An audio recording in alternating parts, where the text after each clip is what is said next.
Okay, देखो कल हम लोग क्या किए थे, दो टेबल का क्रड परफॉर्म किए थे बराबर। दो टेबल में मैं क्या किया था, दो टेबल का डेटा लाके डिस्प्ले करता था ग्रिड के अंदर, जिसमें एक तो डिपार्टमेंट था और एक एम्प्लॉय था बराबर। तो डिपार्टमेंट और एम्प्लॉय के बीच में क्या था, पेरेंट चाइल्ड रिलेशनशिप थी। पेरेंट चाइल्ड रिलेशनशिप समझ गए ना? मतलब वन टू मैनी रिलेशनशिप उसके बीच में थी, डिपार्टमेंट और एम्प्लॉय के बीच में। तो हम लोग क्या करते थे, अगर मेरे को इनर एंटिटी को लोड करना है, लाइक मैं यहाँ पे कुछ ऐड किया था, अगर मेरे को इनर एंटिटी को लोड करना है तो मैं क्या करता था, इंक्लूड कीवर्ड का यूज करता था। तो ये सब करके मेरा इनर एंटिटी लोड हो गई, डेटा मेरा दिखने लगा। लेकिन अभी अगर मैं ये जो एप्लीकेशन बनाया हूँ इसको थोड़ा सा इसका फर्निशिंग स्टार्ट करूँ इसकी, तो अगर मैं डायरेक्ट इसको रन करता हूँ, like control F5 direct press करता हूँ, तो ये क्या करता है वो देखो। ये क्या करता है, ये यूआरएल को हिट करता है बराबर। अगर कोई भी कंट्रोलर कोई भी एक्शन स्पेसिफाई नहीं है तो वो डिफॉल्ट पे चला जाता है। तो सबसे पहले मैं क्या करूंगा, जो मैं एम्प्लॉय की लिस्ट बनाया उसको मेरे को क्या करना है, फर्स्ट कंट्रोलर सेट करना है। तो इंटरव्यू में क्वेश्चन करते हैं, how can we specify first controller of action in ASP.NET MVC। ये मैं ऑलरेडी बताया हूँ, कौन किसको इसको पता है आंसर, बहुत पहले बताया। किसको किसको पता है, how can I set first controller and action और डिफॉल्ट कंट्रोलर एंड एक्शन और how can I set first page in MVC. Simply ऐसा क्वेश्चन करेगा इंटरव्यू में तुमसे। फर्स्ट पेज के रन करने में कोई कंट्रोलर कोई एक्शन में स्पेसिफाई नहीं किया तो फर्स्ट पेज कौन सा आना चाहिए। अभी फर्स्ट पेज कौन सा आ रहा है, ये जो डिफॉल्ट ASP.NET का बना हुआ था ये आ रहा है। मेरे को फर्स्ट पेज ये नहीं चाहिए, मेरे को फर्स्ट पेज चाहिए जो एम्प्लॉय की ग्रिड है वो। किसको किसको पता है,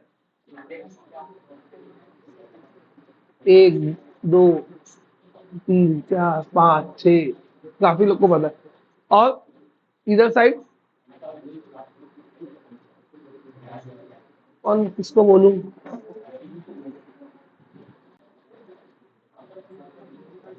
आकिल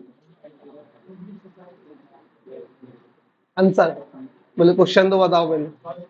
फर्स्ट पेज, हाँ मेरे को सेट करना है एमवीसी में, कैसे करूँ, कंट्रोलर में जाके, कौन से कंट्रोलर, एग्जैक्टली राउट कॉन्फ़िग में जाऊंगा मैं। राउट कॉन्फ़िग में डिफॉल्ट राउट्स का एक सेक्शन रहेगा, डिफॉल्ट राउट के सेक्शन में वहां पे कंट्रोलर एक्शन हम लोग स्पेसिफाई कर सकते हो। वहां पे एक और चीज स्पेसिफाई करेंगे आगे चल के, वो रहेगा एरिया। अभी एरिया की बात हम लोग नहीं की है। एरिया एक कंसेप्ट है एमवीसी के अंदर, जैसे फिल्टर एक कंसेप्ट है, एरिया एक कंसेप्ट है। तो एरिया एक कंसेप्ट है, जो आगे आएगा तो वहां पर ही ऐड करेंगे, तो फिलहाल उसकी बात नहीं करते। वहां पे डिफॉल्ट कंट्रोलर, डिफॉल्ट एक्शन और ऑप्शनल आईडी हम लोग वहां पे स्पेसिफाई करते हैं। तो वहां पे जाके मैं मेरा फर्स्ट पेज स्पेसिफाई कर देता हूँ। तो पहले फर्निशिंग के काम में ये चीज करता हूँ मैं। और ये इंटरव्यू से रिलेटेड भी है, पूछता भी है, तो इसको सेट कर देते हैं फर्स्ट पेज। यहाँ पे आया, मैं यहाँ पे आके मेरा कंट्रोलर का नेम डाल दूंगा, ये डिफॉल्ट सेक्शन जो है यहाँ पर मेरा कंट्रोलर का नेम डाल दूंगा मैं। यहाँ पे मेरा अपना एक्शन मेथड का नेम डाल दूंगा, फिर उसके बाद जो ऑप्शनल आईडी पैरामीटर है वो। तो बाय डिफॉल्ट जो कंट्रोलर कॉल होना चाहिए बाय डिफॉल्ट जो कंट्रोलर कॉल होना चाहिए वो कौन सा रहेगा, इंप्लॉइज। ठीक है, तो ऑलवेज कैसा करने का, कॉपी पेस्ट करो तो बेटर है, नहीं तो फिर तुम लोग स्पेलिंग मिस्टेक करते हो।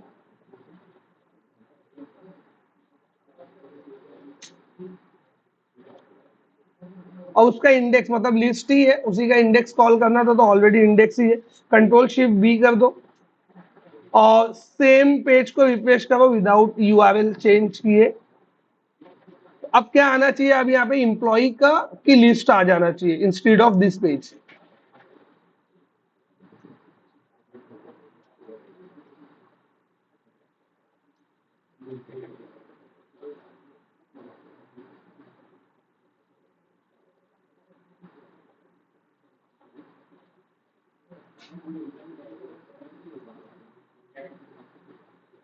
ठीक है, ये आ गया, अभी इससे यूआरएल सेम है। और अब क्या होगा, हमेशा एम्प्लॉय की लिस्ट पहले आएगी। अब अगर मैं यहाँ पे जाता हूँ, लाइक अच्छा अभी ये ग्रिड में भी देखो थोड़ी बहुत प्रॉब्लम्स है। प्रॉब्लम क्या है, मैनेजर आईडी दिखा रहा है, जबकि दिखाना क्या चाहिए, उसके मैनेजर का नेम, है ना। तो ये हम लोग करेंगे आगे, क्योंकि इसके लिए सेल्फ ज्वाइन करना पड़ेगा, और लिंक, और ये सेल्फ ज्वाइन जो होगा वो लिंक क्यू में होगा। अगर तुमको देखो जो inner entity outer entity normal inner join है वो तो तुमको वो तो तुमको एंटिटी फ्रेमवर्क करके देता है, जो मैं लास्ट लेक्चर खत्म करने के टाइम पे बताया। जब जब कोई भी कलेक्शन तुम लिखो डीबी कॉन्टेक्स्ट डॉट एम्प्लॉय लिखा, एम्प्लॉय डॉट इंक्लूड डिपार्टमेंट किया, तो वो ऑटोमेटिक क्या करता है, उसका ज्वाइन करता है। बराबर, अगर नहीं याद है, ये चीज नहीं क्लिक हो रही है, तो मैं तुमको एक क्विक रिवीजन में इसको बता देता हूँ। इसको मैं ये सेम चीज को मैं दो तरीके से कॉपी करता हूँ, ठीक है। एक को टेस्ट दे देता हूँ, एक को टेस्ट वन दे देता हूँ, एक में इंक्लूड लिखता हूँ और एक में इंक्लूड नहीं लिखता हूँ, ठीक है। और देखते हैं दोनों की क्वेरी क्या बनती है। मेरी बात समझ में आई? इसमें हम लोग देखेंगे क्या दोनों की क्वेरी क्या बनती है। तो मैं यहाँ पे इसको डिबगिंग मोड में रन किया,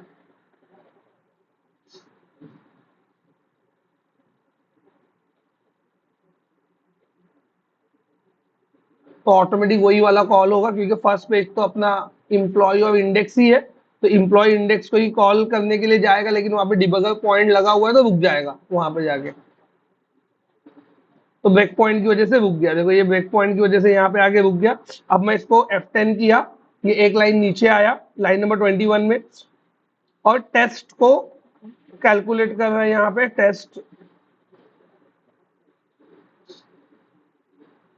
और टेस्ट वन दोनों। अब टेस्ट में जो क्वेरी है वो देखते हैं हम लोग।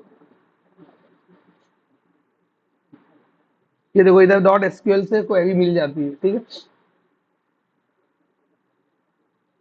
ये जो क्वेरी बनी इसको मैं कॉपी कर लेता हूँ।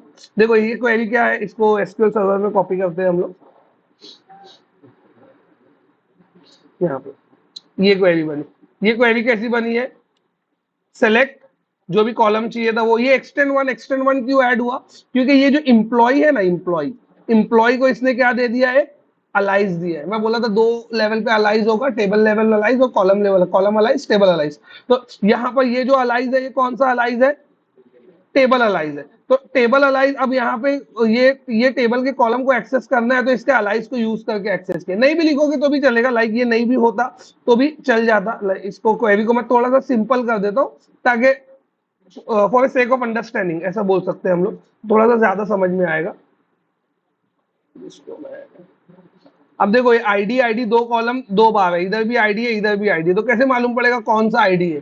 तो इसके लिए उसने एक्सटेंड वन लिया था, तो मैं ये एक्सटेंड टू रहने देता हूँ। ये वाले आईडी को कट करूंगा तो क्या हो जाएगा, एम्बिग्यूटी हो जाएगी, लाइक कौन से आईडी को पिक करना है वो समझेगा नहीं उसको,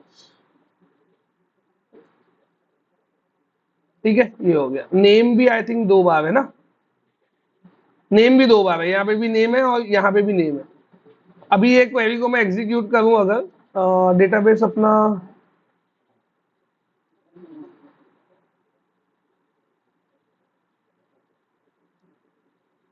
डेटाबेस अपना कौन सा, यही है ना।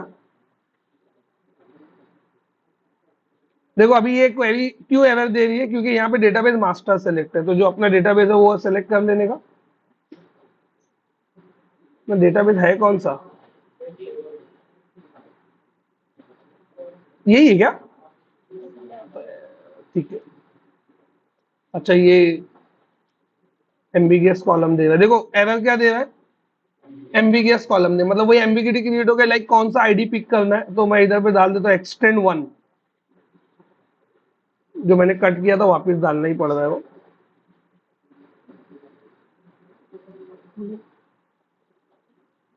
अभी इसको रन करते हैं, तो ये आया आउटपुट, ठीक है। ये वाली क्वेरी का आउटपुट है। अब हम लोग क्या करते हैं, इसके ही नीचे जो है मेरी दूसरी क्वेरी जो बन रही है उसको लेता हूँ। दूसरी क्वेरी कौन सी, मतलब टेस्ट वन की। देखो ये क्वेरी थोड़ा सा फर्क है, कुछ समझ में आ रहा है, क्या डिफरेंस है, कौन बताएगा। इसमें दूसरा टेबल ही नहीं है, एक्सटेंड टू तो जोड़ो, उसमें दूसरा टेबल है ही नहीं, और इसमें लेफ्ट ज्वाइन वाइन कुछ नहीं है, एकदम सादी सी क्वेरी है, select column name from employ. समझ में आएगा, तो ये इसका डिफरेंस तुमको समझ में आ रहा है जो मैं बोल रहा हूँ यहाँ पर। ये तो ये क्वेरी अगर मेरे को लाइक इनर ज्वाइन या ज्वाइन को कम ज्यादा करना था, तो मैं क्या करता था, इंक्लूड लगाता था या इंक्लूड हटाता था। मेरी बात समझी। तो इससे कौन से दो ज्वाइन इंप्लीमेंट हो पा रहे, इससे या तो लेफ्ट ज्वाइन राइट ज्वाइन होगा, या तो इनर ज्वाइन होगा। लेकिन मेरे को क्रॉस ज्वाइन करना है या मेरे को सेल्फ ज्वाइन करना है, तो मैं कैसे करूंगा? मेरी बात समझिए अभी। तो क्रॉस ज्वाइन या सेल्फ ज्वाइन करना है तो तुमको क्या करना पड़ेगा, क्वेरी यहाँ पे लिखना पड़ेगा सी शार्प में। अभी हम लोग सेल्फ ज्वाइन की क्वेरी कहाँ पे जाके लिखते थे? अभी हम लोग सेल्फ ज्वाइन की क्वेरी एसक्यूएल में जाके लिखते थे, तो वहां पे सेल्फ ज्वाइन हुआ, जो लास्ट टाइम मैनेजर आईडी जो भी हम लोग किए थे, बराबर। लेकिन अब वही सेल्फ ज्वाइन की क्वेरी मेरे को सी शार्प में लिखना है। तो अगर तुमको एसक्यूएल की क्वेरी के इक्विवेलेंट कोड सी शार्प में लिखना है, तो उसके लिए तुमको क्या करना पड़ेगा? लिंक यू यूज करना पड़ेगा। तो यही एक्चुअल में लिंक यू का क्या बोलेंगे, एडवांटेज भी है और यही लिंक यू का यूज भी है। लोग बोलेंगे why we are using LINQ. तो अगर तुमको एसक्यूएल की क्वेरी को सी शार्प के सिंटेक्स में लिखना है, सी शार्प के सिंटेक्स मतलब जो सी शार्प का प्रॉपर सिंटेक्स होता है उसके अंदर लिखना है, तो तुम at that particular point you have to use LINQ. LINQ का फुल फॉर्म क्या है? Language integrated queries. LINQ का फुल फॉर्म क्या है? Language integrated queries. तो लैंग्वेज इंटीग्रेटेड क्वेरीज मतलब, अब ये लैंग्वेज इंटीग्रेटेड क्यों बोल रहा है? क्योंकि 3 लैंग्वेज है डॉटनेट के पास, और तीनों लैंग्वेज में तुम सी शार्प की क्वेरी लिख सकते हो। तुम विजुअल बेसिक में भी लिख सकते हो, तुम सी शार्प में भी लिख सकते हो, और तुम सी प्लस प्लस में भी लिख सकते हो। मेरी बात समझ में आई? तो फाइनल वो क्या बनाता है? फाइनल वो अंदर जाके उसका एसक्यूएल बनाता है। लाइक ये जो एसक्यूएल वो जनरेट कर रहा है, ये क्यों बताया, समझा? इसमें एक रेस्ट्रिक्शन है ना, मतलब इसमें जो क्वेरी जनरेट हो रही है, मैं बता रहा हूँ क्या कि लेफ्ट ज्वाइन कर, राइट ज्वाइन कर, कुछ नहीं बता रहा। मैं क्या करता हूँ, मेरे टेबल्स को एक्सेस करता हूँ, वो खुद से क्वेरी बनाता है। लेकिन अगर तुमको कुछ कस्टम क्वेरी बनाना है अपने से, अगर तुमको कोई कस्टम क्वेरी बनाना है अपने से, तो उस टाइम पे क्या करोगे? तो उस टाइम पे तुमको तुम्हारी कस्टम क्वेरी लिखना पड़ेगा। अब दो तरीका है कस्टम क्वेरी, या तो मैं एसक्यूएल के सिंटैक्स में लिखूं या तो मैं सी शार्प के सिंटैक्स में लिखूं। एसक्यूएल के सिंटैक्स में लिखूंगा तो मेरे को एसक्यूएल सर्वर में जाकर उसको एग्जीक्यूट करना पड़ेगा, या तो फिर यहाँ पे आके मेरे को एडीओ डॉट नेट का कोड करना पड़ेगा। लाइक मैं यहाँ पे एक एसक्यूएल की जैसी क्वेरी वहां लिखता था, उसको एक वेरिएबल में स्टोर करूंगा, फिर उसको एडीओ डॉट नेट को दूंगा, फिर वो एग्जीक्यूट करेगा, फिर उसका आउटपुट निकालूंगा, और वो सब बहुत अलग कहानी है, वो एडीओ डॉट नेट का पार्ट हो गया। तो हम लोग तो यहाँ पे एंटिटी फ्रेमवर्क यूज कर रहे हैं, तो एंटिटी फ्रेमवर्क जब हम लोग यूज कर रहे हैं, तो एंटिटी फ्रेमवर्क में मैं कस्टम क्वेरी कैसे लिखूंगा? क्वेश्चन ये है। तो एंटिटी फ्रेमवर्क में अगर तुमको कस्टम क्वेरी लिखना है तो तुमको लिंक यू यूज करना पड़ेगा। LINQ is one and only option for writing SQL query in C sharp syntax. एक वही है। हाँ, एडीओ डॉट नेट में एक ऑप्शन और है, लेकिन एंटिटी फ्रेमवर्क में एक सिंगल ऑप्शन ही है। किसको किसको समझा ये जो चीज मैं एक्सप्लेन किया यहाँ पर? नहीं समझा तो शॉर्ट में मैं फिर से एक बार फिर बता देता हूँ, सुन लो। मैं यहाँ पर ये जो 2 लाइन लिखा हुआ, ये टेस्ट, इसमें क्या हो रहा है? इसमें भी क्वेरी बन रही है एसक्यूएल की, मतलब मैं सी शार्प का कोड लिख रहा हूँ, इंटरनली एसक्यूएल की क्वेरी खुद से वो बना रहा है, लेकिन वो जो क्वेरी बन रही है उस पर मेरा कंट्रोल नहीं है, वो अपने हिसाब से बना रहा है, बराबर। ये चीज ये समझा? इसमें किसी को कोई डाउट है जो मैं बोला? अब अगर मेरे को उसको उस पर कंट्रोल चाहिए, लाइक मेरे को उसके अंदर भी कस्टम क्वेरीज लिखना है, तो मैं ये तरीके से तो नहीं लिख सकता इंक्लूड इंक्लूड करके। तो उसका दूसरा तरीका क्या है? That is link you. इतनी ही बात है समझने वाली। ऐसा कोई है जिसको नहीं समझ में आई ये चीज? देखो, लिंक यू की तरफ जंप कर रहा हूं मैं, लिंक यू का इंट्रो भी आएगा, बहुत सारी चीज रहेगी। तो जैसे जैसे प्रोजेक्ट में चीजें ऐड होती जाएगी ना, वैसे वैसे मैं तुमको एक एक चीज बढ़ाते चले जाऊंगा यहाँ पर, और यही एक्चुअल में तरीका भी है सीखने का। और ऐसा नहीं मैं आज बैठ के पूरा लिंक यू पढ़ा हूँ तो फिर तुम लोग के पूरे दिमाग में लिंक यू बैठ जाए, फिर उसके बाद मैं वापस जाके फिल्टर विल्टर पढ़ाना स्टार्ट करूँ तो तुम लोग लिंक यू भूल जाओ। वो वैसे टीचिंग में कोई फायदा ही नहीं है, मेरे को ऐसा लगता है, बाकी और लोग का मेरे को पता नहीं। ठीक है, तो वैसे कुछ अभी देखो, अपने को जरूरत पड़ी यहाँ पे, ये इसकी जरूरत है, ये इसका सॉल्यूशन है। जितनी जरूरत यहाँ पे पड़ेगी उतना सॉल्यूशन मैं बता दूंगा। तो अभी मेरे को जरूरत यहाँ पे पड़ी, क्या जरूरत पड़ी वो देखो, नीड ये थी, ये मेरा यूआई है, लाइक ठीक है, ये मेरा ग्रिड दिख रहा है। अब क्लाइंट आके बोला कि तुम मैनेजर आईडी क्यों प्रिंट किए हो, तो वहां पे मैनेजर का नाम आना चाहिए। ठीक है, वो क्या बोल रहा है? मैनेजर का नाम आना चाहिए। अब तुम बोले यार वो तो कॉलम तो मैनेजर आईडी है, और अगर मैनेजर का नाम वहां पे लाना है तो मेरे को सेल्फ ज्वाइन करना पड़ेगा। अब तुम्हारे दिमाग में आया कि भाई अब सेल्फ ज्वाइन कैसे करूं, क्योंकि जो राइट ज्वाइन हुआ है, जो लेफ्ट ज्वाइन हुआ है, वो तो लिंक क्यों ने बना के दिया है, उस पर तो तुम्हारा कंट्रोल नहीं है। मेरी बात समझी? ये डेटा कैसे आया? लेफ्ट ज्वाइन से आया, लेफ्ट ज्वाइन से आया ना, ये देखो इधर, मतलब मुंडी भी नहीं हिलाते,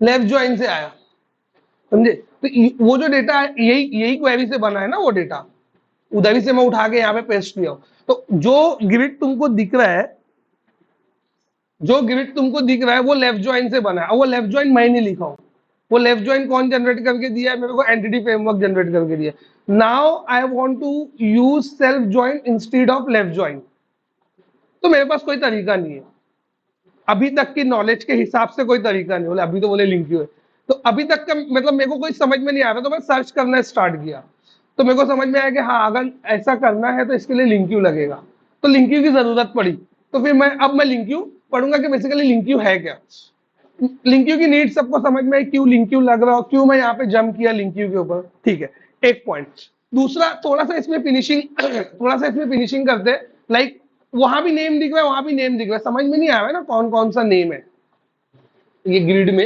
एक ये भी एक प्रॉब्लम है। तो एक एट्रीब्यूट होता है डिस्प्ले नेम करके, शायद बताया हो क्या ये, नहीं बताया नहीं। तो एक एट्रीब्यूट होता है डिस्प्ले नेम करके, डिस्प्ले नेम एट्रीब्यूट क्या करता है, जैसे फॉर एग्जांपल क्लाइंट बोल रहा है यहाँ पे तुमको लिखना है developer name, developer space name, तो इसको करने का दो तरीका है। पहला तरीका जो थूक लगा वो पहले बताता हूँ, फिर उसमें प्रॉब्लम क्या है वो बताता हूँ, फिर जो उसका सही तरीका है वो बताता हूँ, जो एमवीसी फॉलो करता है।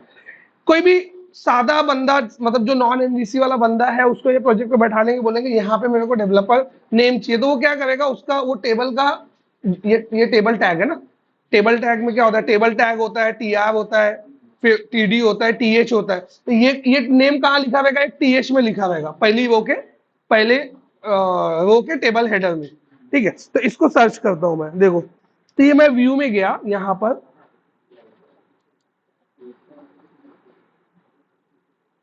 इसको मैं आगे बढ़ा देता हूं,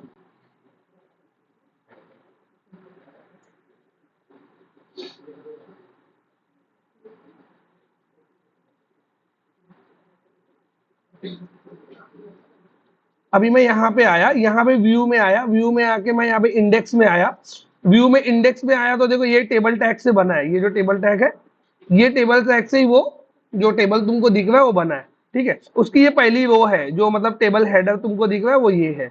अब अगर इसके अंदर देखूंगा तो यहाँ पे डिपार्टमेंट डॉट नेम है, और ये नेम की वजह से ही वहां पर क्या आ रहा है, तो कोई भी बंदा क्या करेगा, इसको सीधा करेगा कट, और यहाँ पे लिखेगा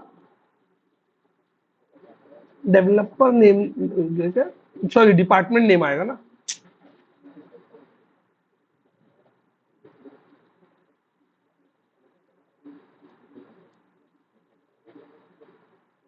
और इसको सेव करके इसको अभी हटा देता हूँ, ये अब इसकी जरूरत नहीं है मेरे को। तो ये हो गया, उसका टास्क भी खत्म हो गया, और कोई ऐसा लग भी नहीं रहा कि कोई गलत काम हुआ, जो क्लाइंट ने बोला था वही हुआ। लेकिन प्रॉब्लम क्या है, प्रॉब्लम ये है कि ये जो चेंज हम लोग किए यहाँ पर, ये लिखना, लाइक ये तरीके से जो लिखा हुआ है वो, और एक ये तरीके से, आउटपुट दोनों से सेम आ रहा है। अगर मैं इसका HTML चेक करूं, जो फाइनल HTML बनता है, लाइक ये व्यू है, ये व्यू से एक HTML बनता है, वो HTML ब्राउजर को सेंड होता है, बराबर। तो इसका HTML अगर मैं चेक करूं, यहाँ पे आके इधर पे राइट क्लिक किया, इंस्पेक्ट किया, तो देखो इसका HTML चेक करो तो कोई फर्क नहीं है, नेम ऐसी आ रहा है, मैनेजर आईडी ऐसी आ रहा है, डिपार्टमेंट ऐसी आ रहा है, कोई कुछ खास डिफरेंस तुमको दिखेगा नहीं। देखो यहाँ पर दिख रहा है जैसा जनरेट हुआ, ये दो जो है वो ऊपर के कोड से जनरेट हुआ है, मतलब ये दो से जनरेट हुआ है, ये जो दो तुमको दिख रहा है, बराबर, और ये जो लास्ट वाला है ये वाले कोड से जनरेट हुआ है। समझ में आ रहा है क्या जो मैं बोल रहा हूँ? तो कुछ फर्क नहीं है, तो क्यों फिर व्यू के अंदर ये लोग ऐसा लिखते हैं। ये जो सिंटैक्स है, ये जो सिंटैक्स है, इसको हम लोग बोलते हैं रेजर सिंटैक्स, इसको हम लोग क्या बोलते हैं, रेजर। तो बहुत सारे लोग इंटरव्यू में क्वेश्चन करते हैं व्हाट इज रेजर, रेजर क्या है, ठीक है। तो रेजर बेसिकली क्या है, रेजर एक व्यू इंजन है, व्यू मतलब जो अपना व्यू दिखाता है ना तुमको सामने लाके। तो रेजर बेसिकली करता क्या है, रेजर में हम लोग सी शार्प का कोड लिखते हैं, वो अपने आप से HTML जनरेट करता है। व्यू इंजन क्या करता है, कोई भी व्यू इंजन, रेजर हो चाहे ASPX इंजन हो, कोई भी इंजन हो, मतलब मल्टीपल इंजन आते हैं अभी, लेकिन हम लोग जो ये इंजन जो हम लोग यूज करते हैं, ये इंजन जो है रेजर इंजन है। रेजर इंजन का काम क्या होता है, व्यू इंजन का काम क्या होता है, उसमें हम लोग सी शार्प लिखते हैं, और वो सी शार्प क्या करता है, HTML जनरेट करता है। तो ये जो कोड लिखा हुआ है ना, ये कोड जो लिखा हुआ है, ये सी शार्प का कोड है। देखो ये एक फंक्शन है, दिख रहा है, ये एक फंक्शन है। अगर तुमको नहीं यकीन होता है तो मैं दिखा देता हूँ डेफिनेशन ये फंक्शन की। देखो ये एक फंक्शन है, कौन सी क्लास में ये फंक्शन, डिस्प्ले नेम एक्सटेंशन करके क्लास में ये एक फंक्शन है।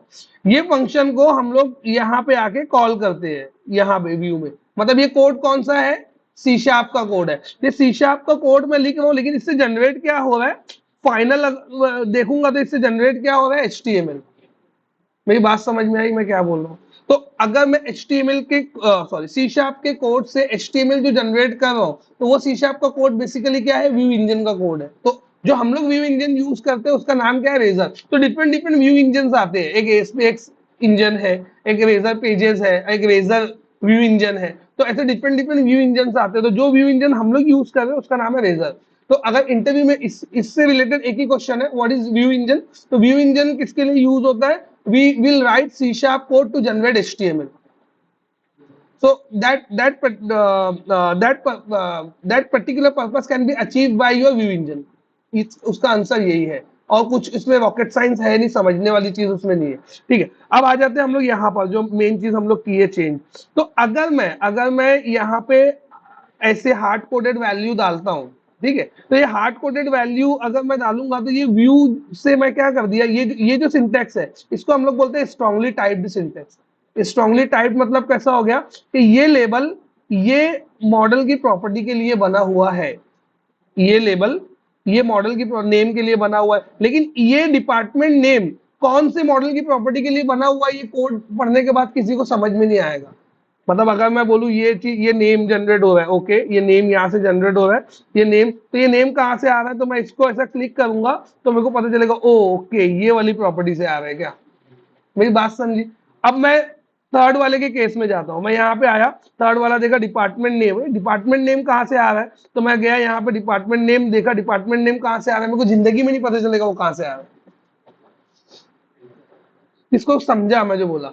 तो हम लोग क्या करते हैं, कोड अंडरस्टैंडेबिलिटी के लिए क्या है, यहाँ पर इसको स्ट्रांगली टाइप बनाते हैं। अब आ जाता हूं मैं नेक्स्ट, यहाँ पे ये तो जनरेट हुआ हेडर, मतलब ये तो ये जनरेट हुआ जितना मैं सेलेक्ट किया हूं, देखो ये इतना जितना मैं सेलेक्ट किया हूं उस वो इससे जनरेट हुआ। अब जो नीचे का जो डेटा है, लाइक ये फहद फैसल, ये जो डेटा है, ये डेटा जो जनरेट हो रहा है ये फॉर ईच लूप से जनरेट हो रहा है। तो ये यहाँ पे आता हूं मैं, यहाँ पे क्या है, डिस्प्ले नेम फॉर, और यहाँ पे क्या है, डिस्प्ले फॉर। तो डिस्प्ले नेम फॉर से क्या होता है, डिस्प्ले नेम फॉर से वो प्रॉपर्टी का लेबल प्रिंट होता है, वो प्रॉपर्टी का लेबल। और वो प्रॉपर्टी का लेबल, अगर लेबल कहाँ स्पेसिफाई है, वो प्रॉपर्टी का लेबल स्पेसिफाई होता है यहाँ पे आके लिखने का,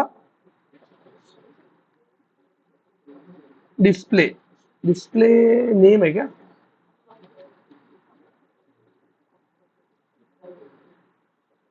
अभी यहाँ पे भी एक इंटरव्यू का क्वेश्चन है कि ये डिस्प्ले नेम एट्रीब्यूट कौन से नेम स्पेस के अंदर लाई करता है। अभी रिसेंटली कोई मेरे को पूछा भी था कि ये डिस्प्ले नेम जो एट्रीब्यूट है, ये एक एट्रीब्यूट है, एट्रीब्यूट है कैसे मालूम पड़ रहा है, स्क्वायर ब्रैकेट में, ठीक है। तो ये डिस्प्ले नेम एट्रीब्यूट जो है कौन से नेम स्पेस में लाई करता है, तो सिस्टम डॉट कंपोनेंट मॉडल। दो नेम स्पेस है एट्रीब्यूट के लिए, एक है सिस्टम डॉट कंपोनेंट मॉडल, एक है system dot component model dot data annotation. तो जितना डिस्प्ले से रिलेटेड है वो कंपोनेंट मॉडल में है, जितना डेटा से रिलेटेड है वो डेटा एनोटेशन में। मेरी बात समझी। दो नेम स्पेस है, system dot component model and system dot component model dot data annotation, दो नेम स्पेसेस है। पहला name space system dot component model name space जो है वो डिस्प्ले से रिलेटेड है, मतलब जो लेबल वीबल बनेगा उससे रिलेटेड है। और system dot component model dot data annotation जो है वो डेटा से रिलेटेड है। डेटा और लेबल में क्या डिफरेंस है, तो ये जो तुमको दिख रहा है ये लेबल है, ये जो तुमको दिख रहा है ये डेटा है। मेरी बात समझी। तो इसमें कुछ चेंज करना है, लाइक समझो ये डेट टाइम कॉलम है, समझो ये कॉलम जो है वो डीओबी दिखा रहा है। अब डीओबी में मैं चाहता हूं डीओबी का फॉर्मेट चेंज करना है, तो ये किससे रिलेशन हुआ, डेटा हुआ कि लेबल हुआ, डेटा हुआ। तो उसके लिए जो एट्रीब्यूट मिलेगा तुमको मिलेगा system dot component model dot data annotation. देखो ये मैं क्यों बता रहा हूँ इतना डिटेल में, ये होता क्या है, इंटरव्यू में तो पूछता है, वो एक मतलब है, वो तो छोटी सी चीज है। जब हम लोग कुछ इश्यू आता है ना, लाइक जैसे मेरे को इश्यू आया एक, यहाँ पे एक कॉलम है और उसके अंदर एंडिंग में टाइम आ रहा है और क्लाइंट बोल रहा है कि टाइम नहीं दिखाना है, हमको सिर्फ डेट दिखाना है। या डेट का फॉर्मेट जो है उसने कुछ एक स्पेसिफिक डेट का फॉर्मेट दिया, लाइक DDMMM बोल लो, मतलब जैन ऐसा लिखा हुआ रहेगा, जैन फैब ऐसा लिखा हुआ रहेगा। यहां पे रखिए, कैच करो कैच करो।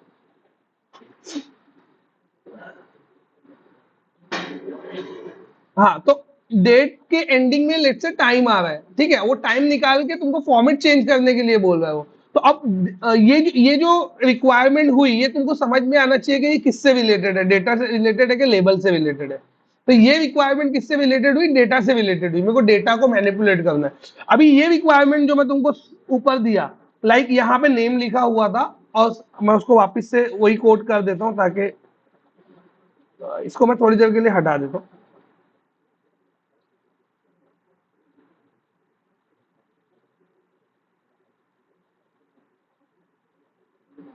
वापिस से मैं वही कोड कर दिया, इसको सेव कर लेता हूँ। हाँ, तो अभी अभी रिक्वायरमेंट क्या दिया, अभी रिक्वायरमेंट दिया कि जो नेम लिखा आ रहा है ये एम्बिगियस हो गया, कि समझ में नहीं आ रहा है ये कौन सा नेम है और ये कौन सा नेम है, तो यहाँ पे प्रॉपर डिपार्टमेंट नेम आना चाहिए। तो ये रिक्वायरमेंट किससे रिलेटेड हो गई, ये डिस्प्ले से रिलेटेड हो गई, मतलब ये लेबल से रिलेटेड हो गई। तो इसको करने के लिए जो नेम स्पेस यूज होगा वो सिस्टम डॉट कंपोनेंट मॉडल रहेगा, और इसको करने के लिए जो नेम स्पेस यूज होगा वो system dot component model dot data annotation रहेगा। तो दोनों को चेंज करके दिखाता हूं मैं। तो इसको चेंज करते हैं, नेम की जगह मेरे को चाहिए डिपार्टमेंट नेम, तो मैं ये नेम में आया, यहाँ पे आके मैं लिखा डिस्प्ले नेम कंट्रोल डॉट, तो देखो नेम स्पेस दिखा रहा है। डिस्प्ले नेम में यहाँ पे जो तुमको लिखना है वो लिख दो, डिपार्टमेंट नेम। तो अब जहां जहां पर ये नेम यूज हुआ है, अभी हम लोग चेंज किसके लिए कर रहे हैं, इंडेक्स के लिए, बराबर। लेकिन ये क्रिएट में, ये एडिट में, ये अपडेट में, ये डिलीट में, सब जगह एक साथ चेंज करेगा। तो पहला एडवांटेज ये कि अपने को प्रॉपर्टी मालूम पड़ती है उससे, और दूसरा एडवांटेज क्या है पता है, एक जगह चेंज करने से इंटायर प्रोजेक्ट, यानी अभी मेरे को पता नहीं है ना वो प्रॉपर्टी कहाँ कहाँ यूज हुई है। क्लाइंट ने आज मेरे को बोला इंडेक्स के पेज पे, मैंने इंडेक्स पे कर दिया, ठीक है, इंडेक्स पे करके मैं छोड़ दिया, फिर क्लाइंट आके बोलेगा अरे तुमको समझना चाहिए ना, वो इंडेक्स पे वो है तो एडिट में कुछ और लिखा हुआ है। अब मेरे को कैसे मालूम पड़ेगा कि ये प्रॉपर्टी पूरे प्रोजेक्ट में 200 मरतबा है कि 300 मरतबा है। तो instead of finding that property, जो सोर्स है उसको बदल देने का। तो this is the actual correct way to change that particular label. लोग क्या बोलते हैं कि इतना मेहनत करने की क्या जरूरत है, एचटीएमएल में बदल दिए तो काम हो जाता है ना। लेकिन वो तरीका मैं पहले ही बोला, वो तरीका थूक लगाओ, क्यों है, क्योंकि वो बस तुम्हारा टास्क पूरा कर देगा, लेकिन तुमको एक अच्छा डेवलपर नहीं साबित करेगा कभी। तुम करके चले जाओगे, पेपर डाल के निकल जाओगे, डिपार्टमेंट नेम किसने बदला था, हाँ ये उसने बदला था, साला कितनी गंदगी करके गया है, ऐसा। तो फिर जो नेक्स्ट डेवलपर आएगा वो पहले तो तुम्हारे कोड को रिवर्ट करेगा, जो तुमने डिपार्टमेंट नेम लिखा है उसको पहले वापस से वो स्ट्रांगली टाइप कोड बनाएगा, फिर जाके डिस्प्ले नेम ऐड करेगा। क्यों, क्योंकि अगर तुमने ये चेंज इस हिसाब से किया, जैसा मैं बोल रहा था, लाइक यहाँ पे तुमने लिख दिया डिपार्टमेंट नेम, ठीक है, अब क्लाइंट आके बोलता है कि डिपार्टमेंट नेम नहीं चाहिए, सिर्फ डीईपीटी नेम चाहिए। तो अब नेक्स्ट डेवलपर अगर बहुत अच्छा डेवलपर है तो वो क्या करेगा, डिस्प्ले नेम जाके डीईपीटी नेम डाल देगा, तो पूरे प्रोजेक्ट में चेंज हो जाएगा सिवाय ये जगह के। ये जगह क्यों नहीं चेंज होगा, क्योंकि तुमने उधर हार्ड कोड कर दिया है, जो लिखे वही दिखेगा ना। इसको समझिए, ये चीज जो मैं बताया, दोनों दोनों वे से ये रॉन्ग ही है वो तरीका। तो हम लोग वो तरीके को यूज ही नहीं करते, मतलब मैं तो कभी नहीं अपने प्रोजेक्ट में करता, और तुम लोग को भी मैं यही सजेस्ट करूंगा कि ऑलवेज ये वाला तरीका यूज करो। अभी मैं यहाँ पे ये लिखा, इसको मैं स्टॉप कर देता हूँ, और कंट्रोल शिफ्ट बी,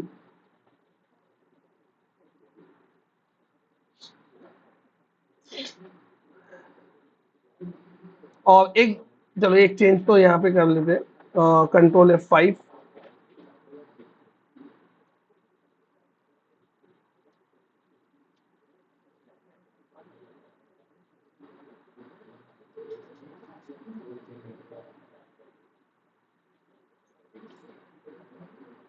देखो ये डिपार्टमेंट नेम जनरेट हुआ, ये कहां से जनरेट हुआ, ये जनरेट हुआ एक्चुअल में डिस्प्ले नेम से। अब मैं कहीं भी डिपार्टमेंट डॉट नेम यूज करूंगा तो उसकी जगह पे डिपार्टमेंट नेम ही लिखा हुआ आएगा, आगे फ्यूचर में भी।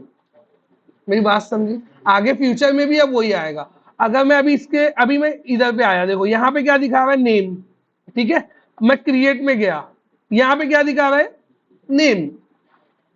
अभी मैं यही रिकॉर्ड के एडिट में गया, यहाँ पे क्या दिखा रहा है, नेम। अब मैं यहाँ आया, ये पर्टिकुलर पेज के लिए क्लाइंट ने बोला कि ये होना चाहिए एम्प्लॉय नेम, ये क्या होना चाहिए, एम्प्लॉय नेम। तो मैं बोला ठीक है, ये तो सिंपल रिक्वायरमेंट है। मैंने जाके, अगर अगर मैं जाके HTML से चेंज करता हूँ तो सिर्फ इंडेक्स के लिए चेंज होगा, ठीक है, वो मैं कर नहीं रहा हूँ, वो तुम लोग समझ ही गए होगे, जो लिखोगे वही दिखेगा। तो मैं इसको चेंज कहाँ से करता हूँ, इसको मैं चेंज करता हूँ मॉडल लेवल पे। तो मैं मॉडल लेवल पे आया, यहाँ पे आगे लिखा एम्प्लॉय नेम,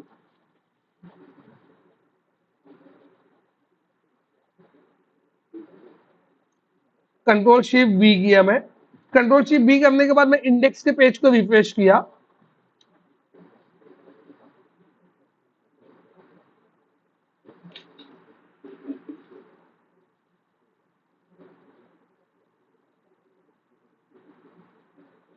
तो ये क्या बन गया, एम्प्लॉय नेम। चेंज मैंने एक जगह किया, एडिट में गया, ये क्या बन गया, एम्प्लॉय नेम।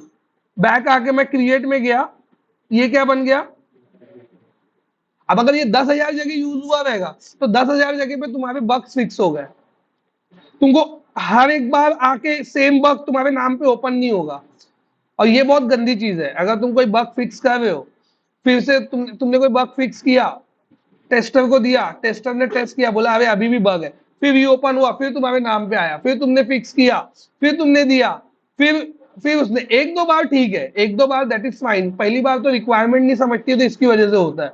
दूसरी बार में हम लोग क्या करते हैं, गौर से रिक्वायरमेंट देखते हैं, या कुछ एक्सेप्टेंस क्राइटेरिया जो टेस्टर लिखा रहता है वो हम लोग कभी मिस कर जाते हैं, तो वो एक या दो बार समझ में आता है, 4 5 6 बार हो रहा है तो फिर वो लाइक ऐसा हो जाता है कि ये बंदा ध्यान ही नहीं दे रहा है। लेकिन यहां पे तुम ध्यान दे रहे हो, लेकिन हर बार टेस्टर अलग जगह की बात कर रहा है, लेकिन वक्त तो वही है ना। तो अब तुम्हारी रिस्पॉन्सिबिलिटी है कि तुम उसको फाइंड करके करो। मैनेजर तुमको कभी नहीं बोलेगा तुम कौन सा अप्रोच यूज कर रहे हो। मैनेजर तुमको कभी आके नहीं बोलेगा कि तुम कौन सा अप्रोच यूज कर रहे हो, कि लाइक तुम HTML में ऐसे जाके लिख रहे हो या स्ट्रांगली टाइप लिख रहे हो, तुमको मैनेजर से मतलब, मैनेजर बोलेगा यहाँ पे जहां जहां है सब जगह एम्प्लॉय नेम दिखना चाहिए और कोई छूटना नहीं चाहिए, उसकी रिक्वायरमेंट ये है। मेरी बात समझी, मैं मतलब कौन से पर्सपेक्टिव से बात कर, तो वो वो चीज को अचीव करने के लिए हम लोग को हमेशा, अगर तुम प्रॉपर वे से कोडिंग करोगे तो आधे से ज्यादा बग्स तो वैसे ही खत्म हो जाएंगे। तो मैं सिर्फ एक जगह आके चेंज किया, भले से मेरे को मालूम भी नहीं है, मेरे को पता भी नहीं है आगे कि आगे क्लाइंट एडिट के लिए भी ये बोलेगा, लेकिन वो चीज एडिट के लिए भी हो गई, एडिट के लिए भी हो गई, डिलीट के लिए भी हो गई। अगर मैं डिलीट में जाता हूं तो यहां पर देखोगे तो इधर पे भी एम्प्लॉय नेम ऑटोमेटिक अपडेट हो गया, जबकि वो केस में नहीं होता। किसको किसको समझा ये, समझ में आया क्या। तो ये हो गया डिस्प्ले नेम का फंडा। अब आ जाते हैं हम लोग यहाँ पर लिंक यू तो मैनेजर आईडी का मैं बाद में बताऊंगा। एक चीज और यहाँ पे फर्निश कर, ये जो बटन तुमको दिख रही है, ये जो बटन दिख रही है, इसको मैं बूटस्ट्रैप का ड्रॉप डाउन बना देता हूँ। शायद पहले भी बनाया है क्या, नहीं बना, तो इसको बूटस्ट्रैप का ड्रॉप डाउन बना देता हूं मैं। तो बूटस्ट्रैप का ड्रॉप डाउन बनाने के लिए सबसे पहले ये देखना पड़ेगा मेरे प्रोजेक्ट में बूटस्ट्रैप है भी कि नहीं, ठीक है। तो कैसे मालूम पड़ेगा कि ये प्रोजेक्ट में बूटस्ट्रैप है कि नहीं है, तो मैं ये प्रोजेक्ट, इसको राइट क्लिक किया, व्यू सोर्स पेज करना है तुमको, और यहाँ पे तुमको चेक करना है जहां पे जावास्क्रिप्ट की फाइल इंक्लूडेड है वहां पर। तो देखो अभी यहाँ पे कुछ CSS की फाइल्स है, तो ये सेक्शन स्किप हो जाएगा। तो ये पेज के नीचे आओगे तुम, और नीचे आ जाता हूँ मैं, यहाँ पे आया तो यहाँ पे कुछ एक फाइल इंक्लूडेड है, कौन सी, jQuery की, और एक कौन सी है, बूटस्ट्रैप की है। तो मतलब बूटस्ट्रैप मेरे प्रोजेक्ट में है।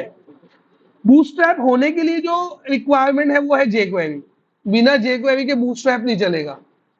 मेरी बात समझ में क्या बोलो, बिना jQuery के बूटस्ट्रैप तुम्हारे प्रोजेक्ट में नहीं चलेगा। तो पहले jQuery की फाइल होना चाहिए हमेशा, उसके बाद बूटस्ट्रैप का JS होना चाहिए। तो सीक्वेंस यहाँ पे सही है, मतलब बूटस्ट्रैप मेरे प्रोजेक्ट में इंटीग्रेटेड है, ठीक है। और अगर इतना भी करने के लिए है ना, तो एकदम सिंपल तरीका ये है, यहाँ पे जाओ, इसको ऐसा सेलेक्ट करो इंस्पेक्ट में, और कोई भी एक लिंक ले लो, ऐसा नहीं एक बोलो, कोई भी एक प्रोजेक्ट की एक लिंक ले लो, उसको इंस्पेक्ट करो और इसको सेलेक्ट करके F2 दबाओ, ये एडिट हो जाएगा। यहां पे जाके लिखो class is equal to BTN BTN success, ऐसा ये इतना कोड याद करके लिख के देखो। अगर ये करने पे ये बटन बनी मतलब बूटस्ट्रैप है, बन गई। देखो वो लिंक थी, वो ग्रीन बटन हो गई। समझ में आएगा? तो ये क्लास क्यों चल रही है? ये CSS की क्लास तो मैं लिखा नहीं हूं ना। ये CSS की क्लास कहां से आई है? CSS की क्लास आई है बूटस्ट्रैप की तरफ से। तो बूटस्ट्रैप बेसिकली है क्या? तो बूटस्ट्रैप तुम्हारा एक फ्रेमवर्क है। बूटस्ट्रैप का इंट्रो सुन लो पहले। बूटस्ट्रैप बेसिकली क्या है? तुम्हारा जो भी प्रोजेक्ट तुम करोगे, जो भी प्रोजेक्ट पे तुम काम करोगे या आगे चल के, तो उसमें क्या होता है, एक UI का फ्रेमवर्क ऑलरेडी रहता है डिजाइनिंग के लिए। मतलब UI डिजाइनिंग के लिए एक फ्रेमवर्क रहेगा। कहीं कहीं पे jQuery UI यूज होता है, कहीं कहीं पे बूटस्ट्रैप यूज होता है, कहीं पे टेलरिक यूज होता है, कहीं पे कैंडो UI यूज होता है। अब इसमें ऐसा नहीं है लाइक जैसा ये है कि ज्यादातर प्रोजेक्ट में क्या यूज होता है। ठीक है, तो सब जगह ये इक्विवेलेंसी ही तुमको मिलेगी। हो सकता है जो प्रोजेक्ट पे तुम काम करो उसमें बूटस्ट्रैप नहीं मिले, लेकिन जितने माइक्रोसॉफ्ट के फ्रेमवर्क है like SharePoint, Sitecore, insight, CRM dynamics, और तुम्हारा जितने भी माइक्रोसॉफ्ट के प्रोडक्ट्स है, फ्रेमवर्क है, उसमें सब जगह बूटस्ट्रैप है। बूटस्ट्रैप वहां पे कहीं छुपा हुआ नहीं है, सब जगह बूटस्ट्रैप है। हाँ यही, लेकिन अगर तुम लोग आउट ऑफ द बॉक्स जाके थोड़ा .NET कोर पे काम करते हो, जब लोग ओपन सोर्स की तरफ मूव हो रहे, तो वहां पे बहुत सारे लोग टेलरिक यूज कर रहे हैं। और बहुत अगर तुम कोई प्रोडक्ट बेस्ड कंपनी में लगोगे तो वहां पे तुमको कैंडो UI मिलेगा, बिकॉज कैंडो UI अभी तक का जितना मैं देखा हूँ, मतलब जितने जितने UI के फ्रेमवर्क मैं देखा, उससे भारी फ्रेमवर्क है ही नहीं। मतलब उससे अच्छा है, लेकिन वो पेड है। लेकिन वो पेड है, मतलब उसके लिए तुमको पैसा पे करना होता है। कैंडो वालों को, कैंडो एक कंपनी है, उसका एक UI का फ्रेमवर्क है, तो उसके उसके लिए तुमको कैंडो वालों को पैसा पे करना होता है। तो वो पैसा पे करने की वजह से जितने ओपन सोर्स वाले हैं वो तो यूज ही नहीं करते कैंडो। कैंडो सिर्फ वही लोग यूज करते हैं जिनकी प्रोडक्ट बेस्ड कंपनी है, मतलब जिनका ऑलरेडी प्रोडक्ट है और वो प्रोडक्ट को उनको खूबसूरत बनाना है।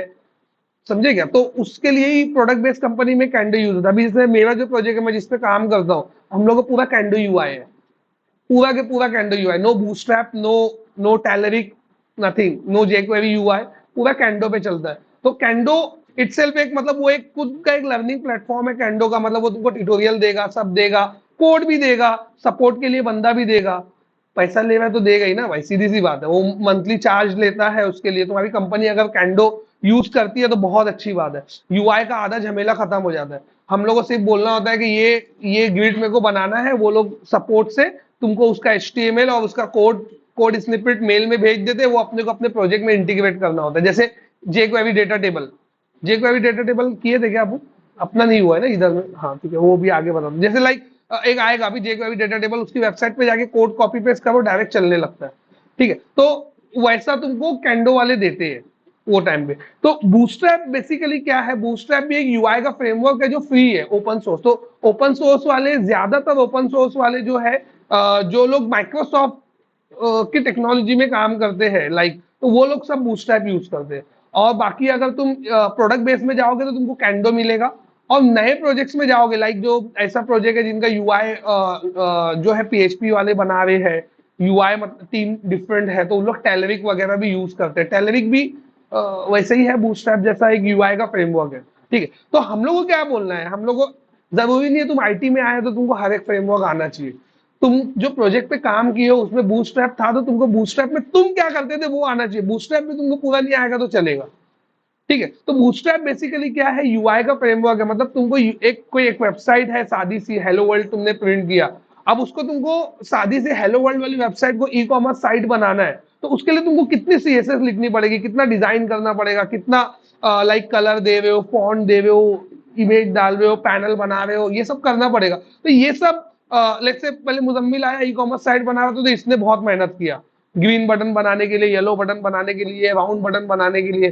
फिर जैसे अली आया, उसने भी अलग तरीके से मेहनत किया। तीसरा आया, उसने भी मेहनत किया। तो ये चीज जो है ट्विटर वाला बैठ के देख रहा था कि हर कोई ये चीज कर रहा है। और ट्विटर वाला अपना प्रोजेक्ट बनाने के लिए, ट्विटर ट्विटर पता है ना सबको? हाँ, तो ट्विटर वाला अपना प्रोजेक्ट बनाने के लिए कुछ बहुत सारे ऑलरेडी डेवलपर्स को बैठा के उसने CSS लिखवाया था। CSS और जावास्क्रिप्ट के कंट्रोल ऑलरेडी उसने बैठा के लिखवाया था। तो उसने क्या किया, देखा जब हर कोई मेहनत कर रहा है तो मैं इसको ओपनली, मेरे प्रोजेक्ट की CSS को ओपनली बाहर दे देता हूँ।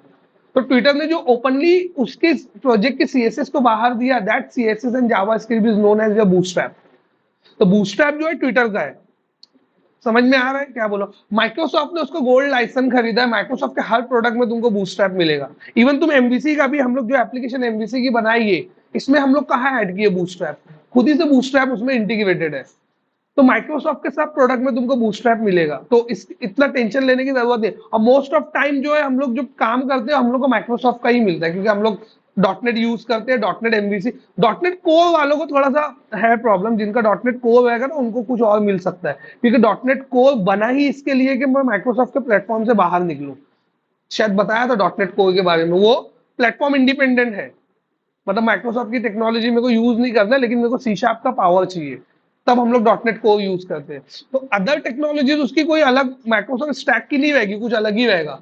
लाइक वहां पे मोंगो भी हो सकता है, फ्रंट एंड में एंगुलर भी हो सकता है, तो ऐसा भी हो सकता है उधर भी। अगर एंगुलर रहेगा तो फिर थोड़ी ना बूटस्ट्रैप आएगा वहां पे, समझ में आ रहा है। तो वहां पे उन लोग टेलरिक यूज कर सकते हैं एंगुलर के लिए, एंगुलर बूटस्ट्रैप भी आता है, रिएक्ट बूटस्ट्रैप भी आता है। बूटस्ट्रैप भी ऐसा कोई बहुत छोटा मोटा फ्रेमवर्क नहीं है कि मतलब सिर्फ माइक्रोसॉफ्ट में चलेगा कहीं और नहीं चलेगा। बूटस्ट्रैप का पैकेज ऑलमोस्ट हर एक यूआई फ्रेमवर्क के लिए आ गया। जैसे अभी ये बूटस्ट्रैप की जो जेएस फाइल है, ये तो एमवीसी में चली या नॉर्मल वेब प्रोजेक्ट में चली।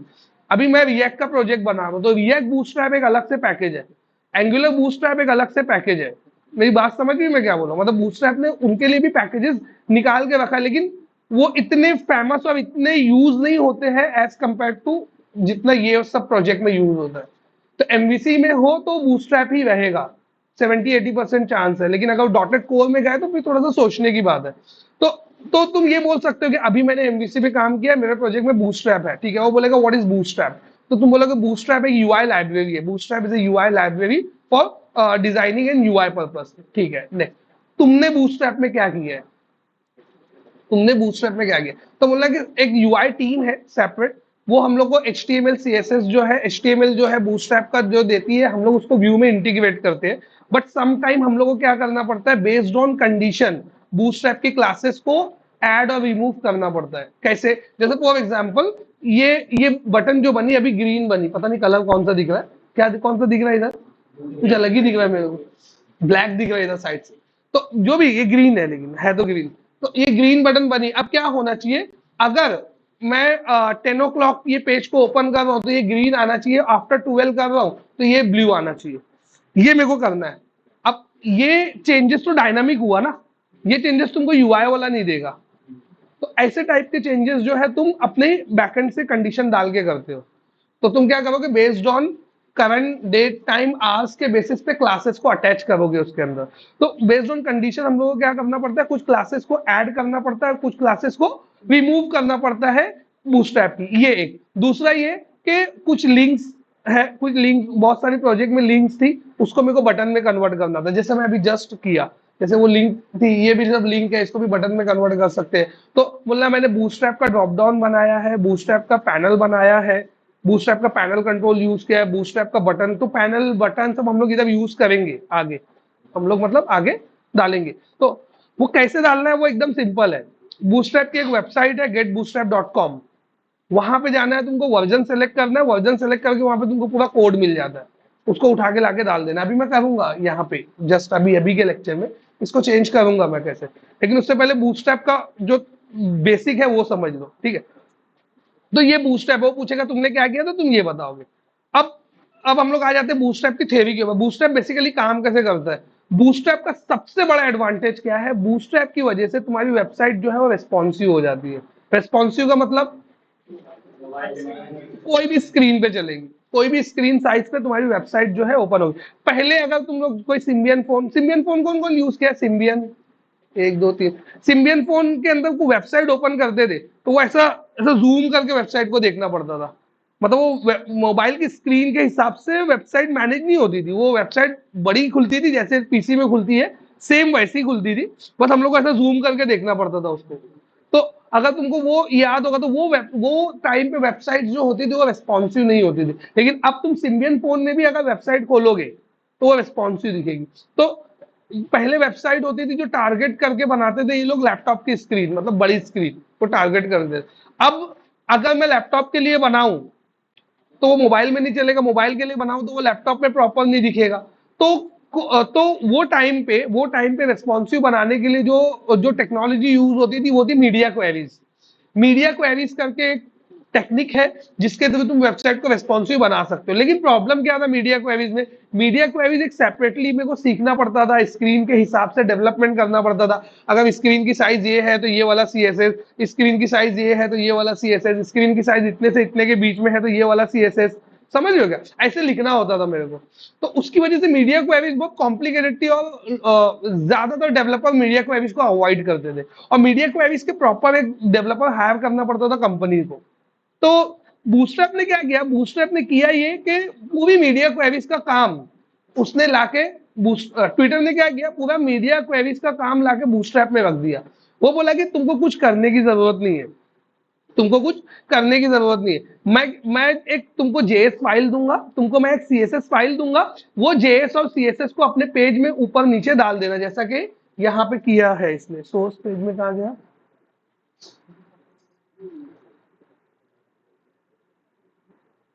तो यहाँ पे देखो एक सीएसएस डाला है बूटस्ट्रैप का, और एंडिंग में आके देखोगे तो क्या डाला है, एंडिंग में आके एक जेएस डाला। तो बोले कि ऊपर नीचे तुमको ये डाल देना है। लेकिन जब भी तुम बूटस्ट्रैप जेएस डालोगे तो बूटस्ट्रैप का जो जेएस है वो जेक्वेरी में लिखा हुआ है।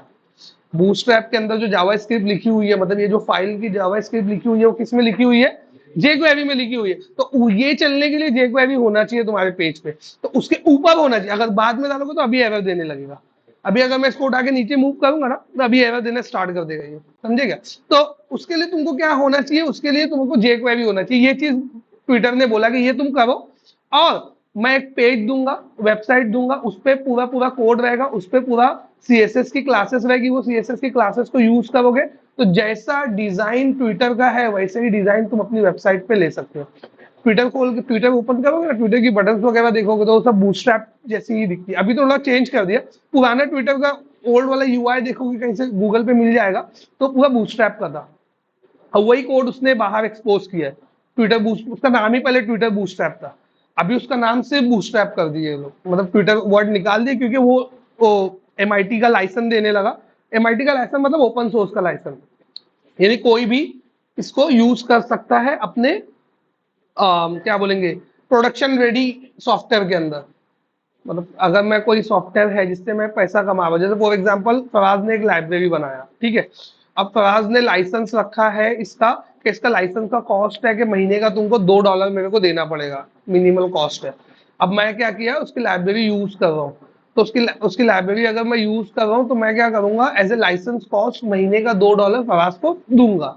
ये ये इथिक्स वाली चीज है, और ये अगर मैं यूज कर रहा हूँ तो मेरे को देना पड़ेगा। और अगर मैं यूज किया और पैसा नहीं दिया, या मैं इसको बताए बिना इसको यूज किया, तो फराज मेरे पे क्या कर सकता है, केस कर सकता है। ठीक है, ये लाइसेंसिंग का इशू है। अब एक ऐसा भी लाइसेंस होता है, लाइक एक बंदा है वो चाहता है कि मैं जो बनाया हूं वो हाँ, एक और चीज, ऐसा भी लाइसेंस होता है, लाइक मैं जो प्रोजेक्ट से जितना, अगर मेरा प्रोजेक्ट नॉन प्रॉफिट ऑर्गेनाइजेशन के लिए है, मतलब मैं वो प्रोजेक्ट से अगर पैसा नहीं कमा रहा हूँ, जैसे एनजीओ के लिए है, नॉन प्रॉफिट ऑर्गेनाइजेशन समझता है ना, लाइक एनजीओ हो गया या कोई इंफॉर्मेटिव वेबसाइट हो गया जैसे विकीपीडिया है, ठीक है, उससे कोई पैसा नहीं कमा, तो नॉन प्रॉफिट ऑर्गेनाइजेशन के लिए अगर मैं कोई वेबसाइट बना रहा हूँ तो लाइसेंसिंग कॉस्ट मेरे को पे करने की जरूरत नहीं है, ये रूल है। तो मैं इसको लाइसेंसिंग के लिए नहीं दूंगा। लेकिन अगर मेरा प्रोडक्शन रेडी कोई प्रोडक्ट है और जिससे मैं पैसा कमा रहा हूं तो मेरे को फिर फराज को देना पड़ेगा। अगर मैं नहीं दिया तो फराज क्लेम करेगा, तो ऑडिट होगा, और ऑडिट में ये अगर पकड़ा गया कि मेरा प्रोडक्ट कहीं से भी इसकी लाइब्रेरी इंटरनली भी यूज करता है अगर, तो मेरे को पे करना पड़ेगा पेनाल्टी उसके लिए। ठीक है, तो ये रूल है सॉफ्टवेयर इंडस्ट्री का, मतलब ये ऐसा होता है और बहुत सारे लोग पेनल्टी पे भी करते हैं, ऐसा नहीं कि नहीं। अब एक लाइसेंस आता है जिसको एमआईटी का लाइसेंस बोलते हैं। एमआईटी का लाइसेंस क्या है, एमआईटी किसको, इसको पता है, एक यूनिवर्सिटी है मैनचेस्टर। तो वो यूनिवर्सिटी जो है, इंफॉर्मेशन टेक्नोलॉजी की जो यूनिवर्सिटी है, वो यूनिवर्सिटी में जो बंदे पढ़ते हैं उनको स्टडी के लिए भी तो वो लाइब्रेरी लग सकती है ना। तो एमआईटी के लाइसेंस के थ्रू मैं एज ए स्टडी पर्पस वो उसको यूज कर सकता हूँ। तो जो वो एमआईटी का लाइसेंस अगर मेरे को, मैं कोई लाइब्रेरी को देता हूँ तो मतलब वो लाइब्रेरी में फ्री में यूज कर सकता हूँ। तो इनिशियली बूटस्ट्रैप वैसे ही इशू हुआ था, बाद में फिर वो ओपन सोर्स में आ गया, मतलब एमआईटी में भी एक सेक्शन ओपन सोर्स का है। ओपन सोर्स का मतलब कोई भी यूज करो, कहीं भी यूज करो, मेरे को कोई लेना देना नहीं है उससे, और मैं कोई पैसा मांगने नहीं आऊंगा। दैट इज ओपन सोर्स हो गया। तो बाद में ओपन सोर्स में आ गया वो, धीरे धीरे धीरे ऐसे बाहर आया वो। तो अभी तो ओपन सोर्स पे ही है बूटस्ट्रैप, तो कोई भी लेके उसको यूज कर सकता है। तो बूटस्ट्रैप में क्या था, मीडिया क्वेरीज में क्या प्रॉब्लम था कि हर एक को मीडिया क्वेरीज स्क्रीन के हिसाब से लिखना पड़ता था। अब बूटस्ट्रैप ने क्या बोला, तुम ये 2 फाइल डाल दो, स्क्रीन पे कैसे मैनेज करना है वो मैं तुमको बताता हूँ। तो वो बोला कि बूटस्ट्रैप में होता क्या है कि पूरी स्क्रीन जो है ना 12 कॉलम्स में डिवाइड हो जाती है। एक ये फंड है, ये इंटरव्यू में पूछता है कितने कॉलम्स में स्क्रीन डिवाइड होती है बूटस्ट्रैप में, तो हमेशा कितने में डिवाइड होगी, 12 कॉलम्स में। 12 कॉलम्स में डिवाइड हो गई पूरी स्क्रीन। अब मैं क्या चाहता हूँ, स्क्रीन के उधर साइड में एक बटन होना चाहिए और स्क्रीन के इधर साइड में एक बटन होना चाहिए। तो मेरे को क्या करना पड़ेगा, मेरे को 6 कॉलम पे एक बटन बनाना पड़ेगा और 6 कॉलम पे एक बटन। मेरी बात समझी? पूरी स्क्रीन पे मेरे को 2 बटन चाहिए, एक राइट में एक लेफ्ट में। तो मेरे को क्या करना पड़ेगा, पूरी स्क्रीन कितने कॉलम में डिवाइड हो रही है, 6 कॉलम में, सॉरी 12 कॉलम में। तो एक सेक्शन कितने में डिवाइड हो जाएगा, 6 में। तो 6 पे एक बटन बनाऊंगा और 6 पे एक बटन। तो कॉलम में कैसे डिवाइड करूंगा, कैसे होगा वो मैं बता दूंगा, उसके लिए मत सोचो, ऐसा हम लोग करेंगे।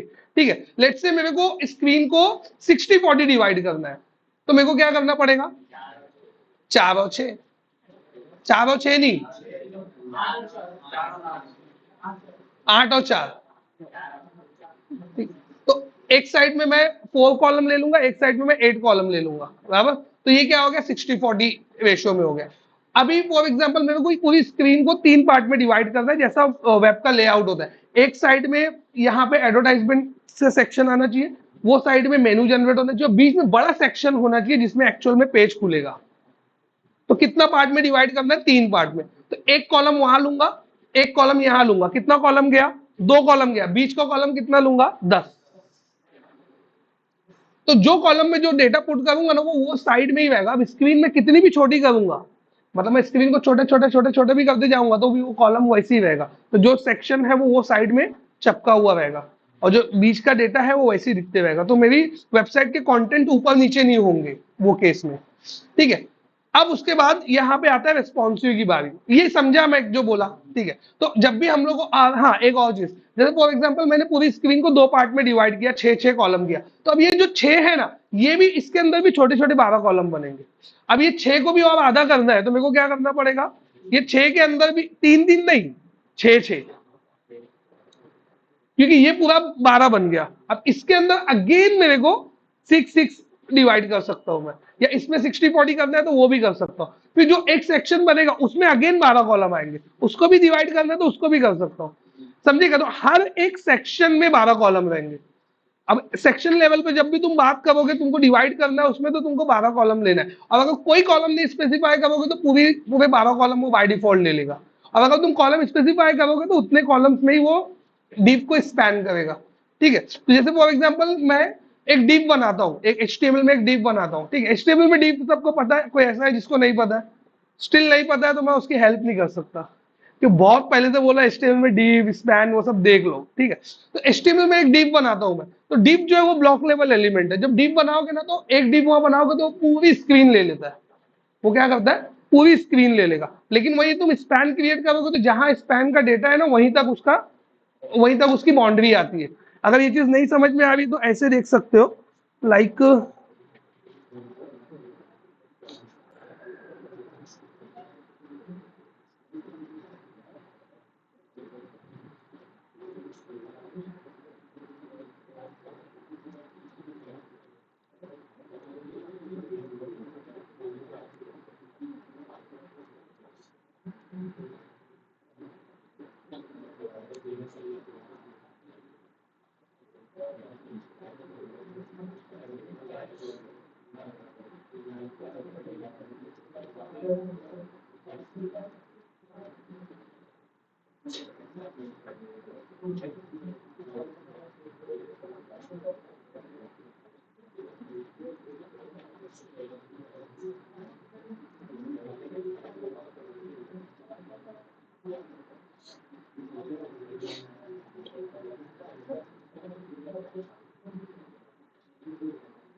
ये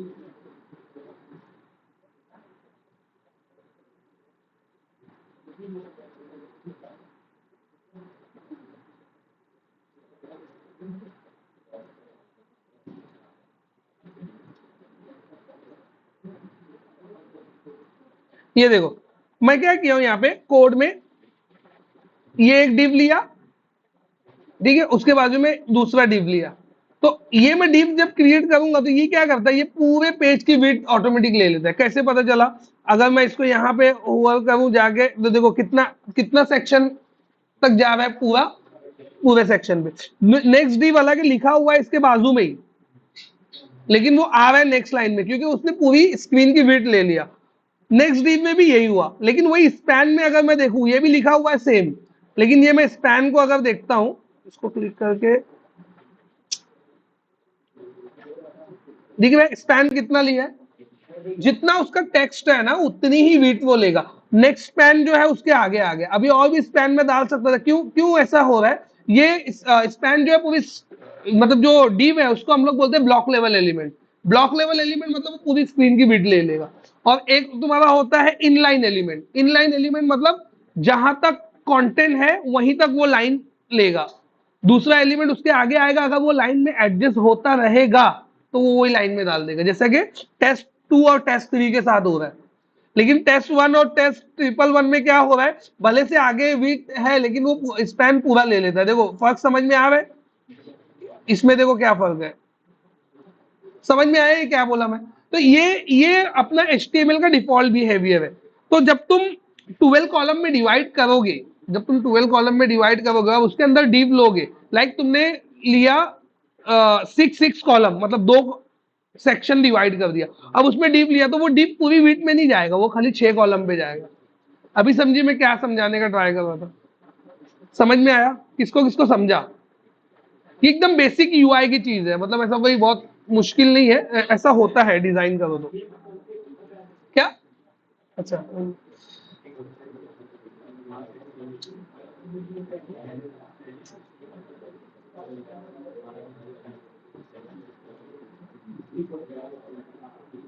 तो मेरे को बूटस्ट्रैप से रिलेटेड क्या समझ में आया? मेरे को बूटस्ट्रैप से रिलेटेड ये चीज समझ में आई कि लाइक जो बूटस्ट्रैप है तुम्हारा, वो पेज को 12 कॉलम में डिवाइड कर देता है। जैसा भी मेरे को रेशियो डिवाइड करना है उसके हिसाब से मैं कॉलम्स लेके कोड कर सकता हूँ। अब थोड़ा सा हम लोग यहाँ पे आते हैं, जो हम लोग का प्रोजेक्ट ऑलरेडी बना हुआ है। तो मैं यहाँ आया, यहाँ पे आके क्रिएट का व्यू खोला, ठीक है। क्रिएट का व्यू जब मैं खोलता हूँ ना, तो यहाँ पे मेरे को कुछ क्लासेस दिखती है, लाइक ये क्लास दिख रही है, ठीक है। अच्छा हाँ, एक और चीज बता दो, इसके अंदर एक चीज भूल गया। और बूटस्ट्रैप जो है वो 4 स्क्रीन साइज के लिए कोड करता है। कौन कौन सी 4 स्क्रीन साइज है? एक है, हाँ, कौन कौन सी, कौन बोला? एक है एमडी, एमडी फॉर मीडियम। एक है एक्सेस, एक्स्ट्रा स्मॉल। एक है एलजी, एलजी फॉर लार्ज। और एक है एसएम, एसएम फॉर स्मॉल। तो सबसे छोटी एक्सेस, एक्स्ट्रा स्मॉल, फिर एसएम स्मॉल, फिर एमडी मीडियम, फिर एलजी लार्ज, ठीक है। तो ये 4 स्टैंडर्ड जो है वो स्क्रीन साइजेस है। अभी स्क्रीन साइजेस मतलब मीडियम कब रहेगी, कब मीडियम कंसिडर होगी, तो इसका एक वो है, जैसे पिक्सल, अगर तुम्हारी स्क्रीन की विड्थ जो पिक्सल वाइज जो विड्थ है 786 से ऊपर गई, उसकी विड्थ की बात करेंगे, हाइट की बात नहीं होती है इसमें, खाली विड्थ होता है, ठीक है। 786 से ऊपर गई तो लार्ज है। और 5, पता नहीं, वो याद नहीं, वो देख चेक कर लेता हूँ। 786 क्यों याद है मेरे को? 768, सॉरी, 786 768, वो मेरे को क्यों याद है? क्योंकि सबसे ज्यादा अगर कुछ इश्यू होता है तो मीडियम और लार्ज में होता है, स्मॉल का तो मसला ही नहीं है। तो एसएम डाल देते हम लोग, सीधा वो स्मॉल में चला जाता है।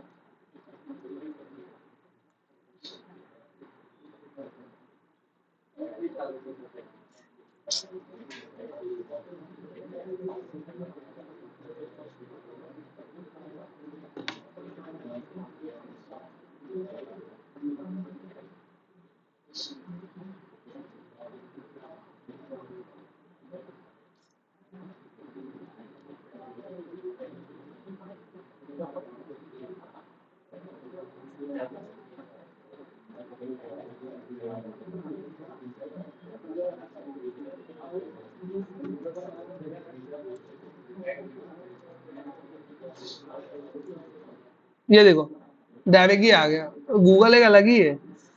देखो SM MD LG, मैं कुछ गलत बोला क्या? XS भी तो है लेकिन वो दो एक्सेल है।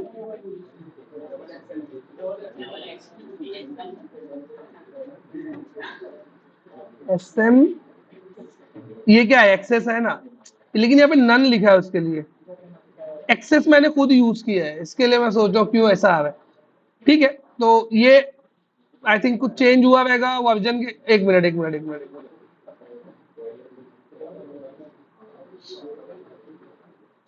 अरे यार पूरा ही चेंज हो गया। अच्छा हाँ, एक चीज और यहाँ पे बता दूं, जो हम लोग के प्रोजेक्ट में बूटस्ट्रैप यूज होता है, जो एमवीसी के साथ में यूज होता है, वो 3.4.1 है। कैसे मालूम पड़ेगा कि कौन वाला है? तो यहाँ पे आने का, यहाँ पे तुमको जावास्क्रिप्ट की जावास्क्रिप्ट की फाइल दिखेगी स्क्रिप्ट्स में। इसमें तुमको बूटस्ट्रैप की फाइल दिखेगी। बूटस्ट्रैप की फाइल को ओपन करके जो इसका फर्स्ट लाइन रहेगा ना, वो उसका वर्जन बता देगा तुमको। ठीक है, तो ये 3.4.1। तो जब भी तुम बूटस्ट्रैप सेलेक्ट करोगे तो यहाँ पे तुमको वर्जन से वो 5 का दिखा रहा था, वो वही से तुम्हें हैरान हो गया किधर। 5 में शायद उसने एक्सेस निकाल दिया है, लेकिन वो 5 में भी वो साइज है। अगर तुम लोग देखोगे ना, एक चीज बताता हूँ, देखो देखो यहाँ पर वो उसने शायद प्रीफिक्स निकाल दिया है 5 में, लेकिन वो एक्सेस करके साइज, क्योंकि एक्सेस में इतना श्योर इसके लिए क्योंकि मैं प्रोजेक्ट में यूज किया हूँ एक्सेस। तो एक्सेस, SM MD LG, और ये दो साइजेस जो है वो तुमको वेब डिजाइनिंग के लिए यूजुअली यूज होगी ही नहीं। अगर तुम ये दो साइज नहीं डिफाइन करते हो तो बाय डिफॉल्ट जितना भी आएगा, मतलब जैसे इससे बड़ी स्क्रीन आएगी तो वो LG एक्सेल वही कंसिडर करेगा। यूजुअली प्रॉब्लम कब होता है? छोटी स्क्रीन में सबसे ज्यादा प्रॉब्लम जो होता है वो ये दो के बीच में होता है। लाइक 786 768 जो मैं तुमको पहले ही बोला, क्योंकि हम लोग को इसके बेस पे कंडीशन भी लिखा है, मैंने खुद कंडीशन लिखा है उसके बेस पे। तो इसके बेस पे तुमको कंडीशन भी लिखना होता है, क्योंकि कभी कभी क्या होता है कि जैसे ये स्क्रीन है, ये अभी है, ये मतलब जो मेरे लैपटॉप की जो स्क्रीन तुमको दिख रही है LG है। कैसे LG स्क्रीन है? ये यहाँ पे अगर तुम लोग देखोगे ना,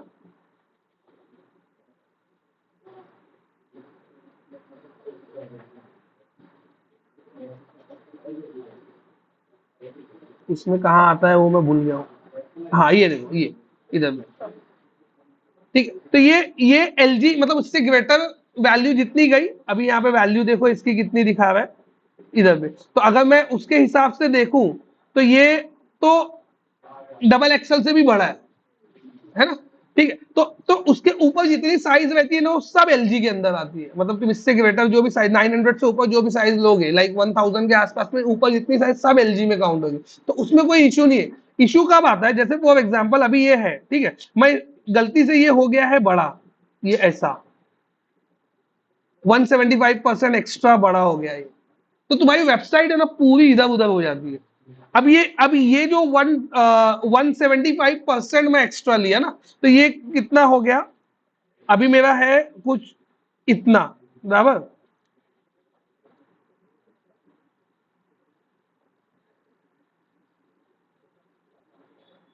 -175% निगेटिव हो गया है,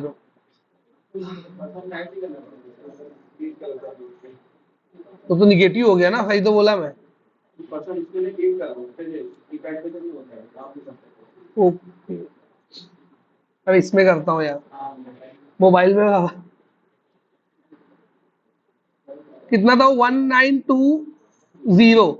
ठीक है, इसका मैं पहले प्लस किया लाइक 175%, तो ये हो गया 5280, मतलब 5280 इतना ग्रेटर हो गया। अब इसमें से मैं माइनस करूंगा 175% में 1920 माइनस 175%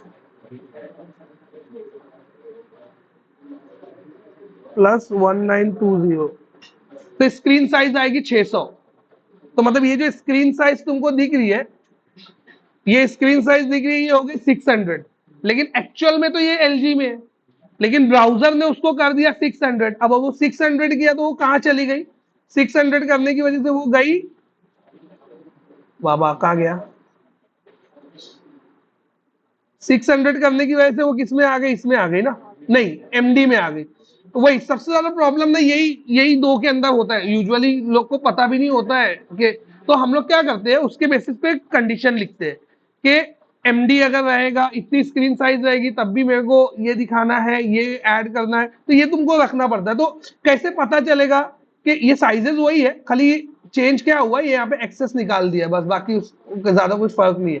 तो साइजेस जो है वो यही आएगी। तो कैसे मालूम पड़ेगा कि कौन सी स्क्रीन कितनी बड़ी है, तो जितना बंदा स्क्रीन को जूम इन करते जाएगा, ठीक है, उतना ज्यादा पिक्सल्स जो है वो छोटे होते जाएंगे, कम होते जाएंगे। अगर मैं 175% बढ़ाता हूं तो क्या होगा, स्क्रीन को 175% बढ़ा के फिर उसमें से तुमको माइनस करना पड़ेगा 1920 जो मेरे केस में था, तो उसमें से बचता है अराउंड 600। तो ये जो बना 600 का बन गया, तो 600 के हिसाब से वो अप्लाई करेगा। तो जरूरी नहीं है कि तुम्हारी स्क्रीन की साइज क्या है, तुम्हारे ब्राउजर में भी अगर बंदा प्लस माइनस करता है तो उसके बेस पे भी ये चेंज होता है। देखो अभी ये चेंज होगा, मैं इसको बड़ा की, अभी ये इतना बड़ा हो गया ना कि ये इसको मोबाइल स्क्रीन कंसिडर करने लगा। तो मोबाइल में देखो वेबसाइट ऐसी दिखेगी, दिख रही है। और वही अगर मैं पीसी में करूँ तो देखो साइड में ये पैनल आ रहा है, अभी देखो ये साइड का पैनल चला जाएगा, देखो गायब हो गया, दिख रहा है। अभी एकदम मोबाइल स्क्रीन जैसा बन गया, लगे लाइक जैसे मोबाइल में हम लोग रीड करते हैं, ये वैसा हो गया। तो ये कैसे कर रहा है, ये बाय डिफॉल्ट अपने हिसाब से, इसको 100% पे ले आता हूँ, यस। ये क्या करता है, अपने हिसाब से जो भी तुम्हारी स्क्रीन की साइज है उसको एडजस्ट करता है। तो अगर तुम चाहते हो कि एलजी स्क्रीन हो, अगर लार्ज स्क्रीन हो उसकी, ठीक है, तो डेटा 2 कॉलम में दिखना चाहिए।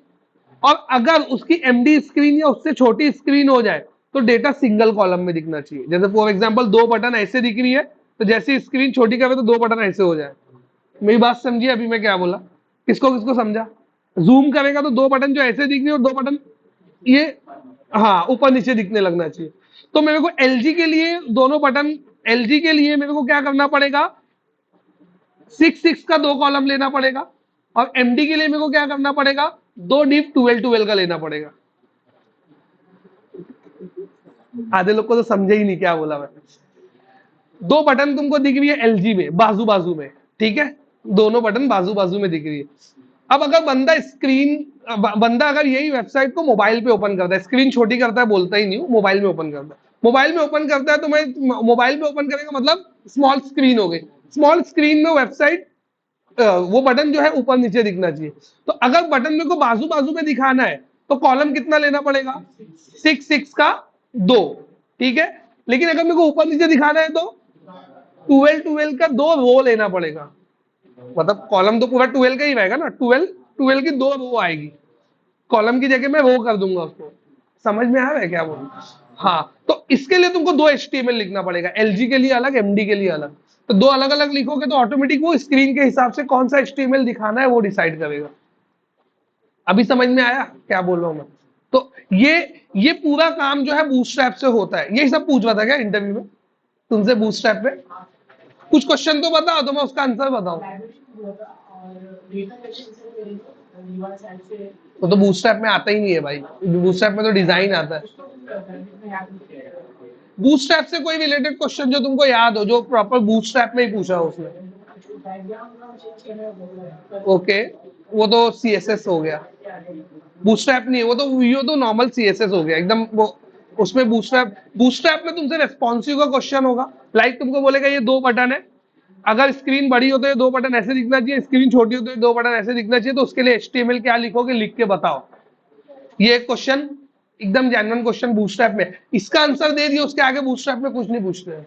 बूटस्ट्रैप में यही पूछेगा कौन सा वर्जन यूज करते हो, तो एकदम ध्यान रखना 3.4.1 एमवीसी में वही वर्जन यूज होता है।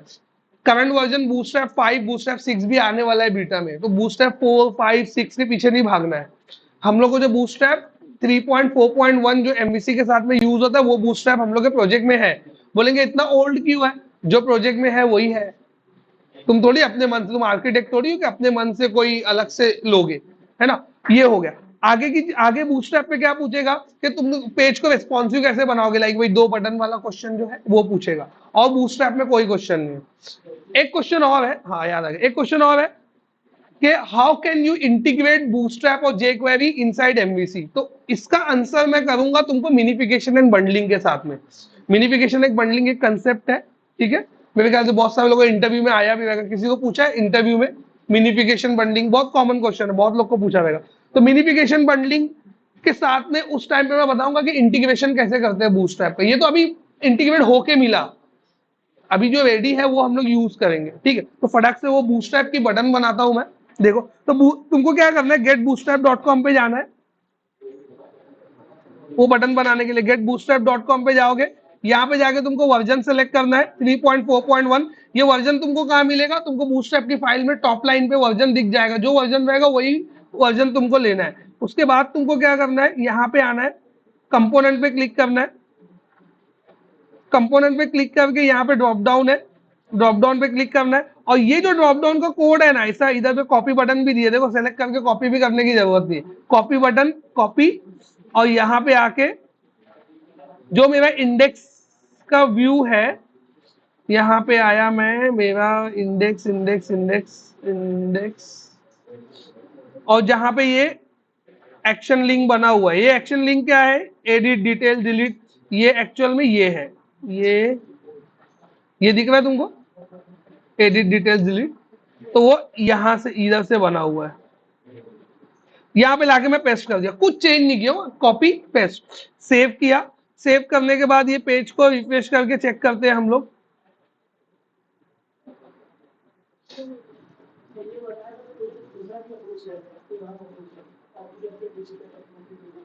दूसरा अप्रोच मतलब क्या होता है, लिखो, एक ही तो अप्रोच है, कॉपी पेस्ट के अलावा और क्या होता है, बैठ के लिखो। ये देखो बन गया, ये आ गया ड्रॉप डाउन। अब मेरे को क्या करना है, ड्रॉप डाउन, ये जो लिंक्स है ना, ये एडिट डिलीट, ये ड्रॉप डाउन के अंदर दिखना चाहिए यहाँ पर। तो अब इसको मूव करूंगा मैं, देखो, तो सबसे पहले तो जहाँ ड्रॉप डाउन लिखा हुआ आ रहा है ना, उसकी जगह मेरे को लिखना एक्शन, तो मैं यहाँ पे आके लिखा एक्शंस, ठीक है, इसको सेव करके देख लो एक्शंस, तो जहां जहां ड्रॉप डाउन लिखा है वहां एक्शंस हो जाएगा, हो गया। अब उसके बाद जो लिंक्स है उसको रिप्लेस करना है, तो ये जो एक्शन लिंक है, ये जो एक्शन लिंक है, इसका HTML क्या बनता है पहले वो देख लेने का। तो एक्शन लिंक का HTML क्या बनता है, तो ये एक्शन लिंक का HTML बनता है एंकर टैग। देखो यहाँ पे आके अगर मैं चेक करूं तो क्या बनता है, एंकर टैग, मतलब जो अगर ये लाइन उठाकर, ये जितना मैं सेलेक्ट किया, ये मैं एंकर के में रिप्लेस करूंगा तो दोनों सेम है ना। तो मैं इसको कंट्रोल X किया, और यहाँ पे जितना एंकर है, देखो सिर्फ एंकर सेलेक्ट कर रहा हूं मैं, गौर से देखो, ये एंकर सेलेक्ट किया, कंट्रोल V किया, फिर यहाँ पे आया, दूसरे एक्शन लिंक को उठाया, कंट्रोल X किया, यहाँ पे आके सिर्फ एंकर सेलेक्ट करो, Li को निकाल नहीं रहा हूं, ठीक है। फिर ये तीसरे एक्शन लिंक पे आया, कंट्रोल X किया, यहाँ पे एंकर सेलेक्ट किया, इसको निकाल देता हूं मैं थोड़ी देर के लिए, क्योंकि वो एक्स्ट्रा है, और ये जो सेपरेटेड लिंक है ना, इसकी जगह पे डाल देता हूं, ठीक है। इसको कर दिया सेव, सेव करने के बाद पेज को किया रिफ्रेश, इसको भी निकाल देता हूं, ये दिख रहा है ना, ये इसकी वजह से आ रहा है, ठीक है। अभी मैं इसको किया रिफ्रेश, इसको रिफ्रेश किया, एक्शन लिंक पे क्लिक किया, तो देखो एडिट डिटेल डिलीट आने लगा इधर पे, और ये सेपरेटर क्यों दिख रहा है क्या, सेपरेटर, हाँ। तो सेपरेटर क्यों दिखा रहा है, बिकॉज ये यहाँ पे देखो एक रोल सेपरेटर डाला हुआ है, दिख रहा है। तो क्लास डिवाइडर यूज करोगे तो वो सेपरेटर आ जाता है, तो वो सेपरेटर आ गया। अब यहाँ पे एडिट पे क्लिक किया, देखो एडिट की लिंक वर्क कर रही है, मैं यहाँ पे डिटेल्स पे क्लिक किया, डिटेल्स की लिंक वर्क कर रही है।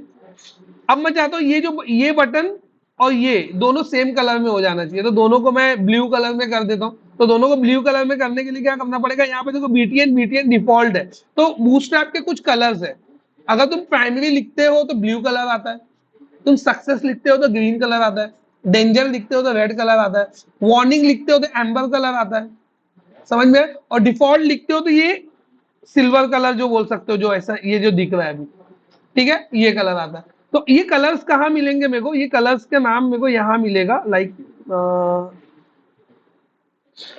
एक मिनट बताता हूँ कहाँ मिलेगा, ये है default, primary, success, info, warning, danger. तो लेट्स से मेरे को ये वाला कलर चाहिए, तो मेरे को क्या लिखना पड़ेगा, प्राइमरी। तो मैं यहां पे आया, डिफॉल्ट की जगह पे लिख दूंगा प्राइमरी।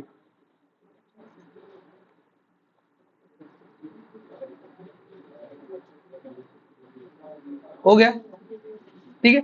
इसको भी मेरे को लिंक से बटन बना देना है। तो कोई भी चीज को बटन बनाने के लिए उसमें एक क्लास डाल दो बीटीएन, और फिर उसका कौन से कलर की बटन चाहिए वो, तो बीटीएन प्राइमरी, इसको भी सेम कलर बनाऊंगा मैं। तो यहाँ पे आया मैं, अच्छा इसका कोड कहाँ है, क्रिएट न्यू का, क्रिएट न्यू का कोड है यहाँ पे, ठीक है। अब देखो ये एक्शन लिंक लिखा हुआ है, बराबर, ये एक्शन लिंक लिखा हुआ है। अब अगर ये HTML होता तो मैं direct class is equal to लिख के ऐड कर देता। अब ये तो सी शार्प का कोड लिखा हुआ है, तो सी शार्प के कोड में CSS की क्लास कैसे डालूंगा मैं, तो यहाँ पे आके लिखने का कॉमा, कॉमा लिखोगे तो ये बोल रहा है देखो राउट वैल्यू चाहिए। फिर मैं बोला नहीं ये राउट वैल्यू तो है नहीं मेरे पास, फिर वो बोल रहा है राउट वैल्यू की डिक्शनरी चाहिए, मैं बोला ये भी नहीं है मेरे पास। और नीचे लिया तो बोल रहा है कंट्रोलर का नेम बताओ, मैं बोला ये भी नहीं है मेरे पास। और क्या बोल रहा है, हाँ, तो बोल रहा है राउट वैल्यू बताओ और HTML एट्रीब्यूट बताओ। तो HTML एट्रीब्यूट में क्लास बता सकता हूं मैं, तो राउट वैल्यू को नल कर दूंगा मैं, राउट वैल्यू को नल कर दूंगा और HTML एट्रीब्यूट यहाँ पे बता दूंगा। तो मैं यहाँ पे राउट वैल्यू की जगह लिखा नल, कॉमा, न्यू HTML एट्रीब्यूट में आगे लिखा मैं, न्यू करके लिखूंगा @ क्लास इज इक्वल टू, ये मैं एक्सप्लेन करूंगा आगे कि क्यों ऐसे कर रहा हूं मैं। सेव,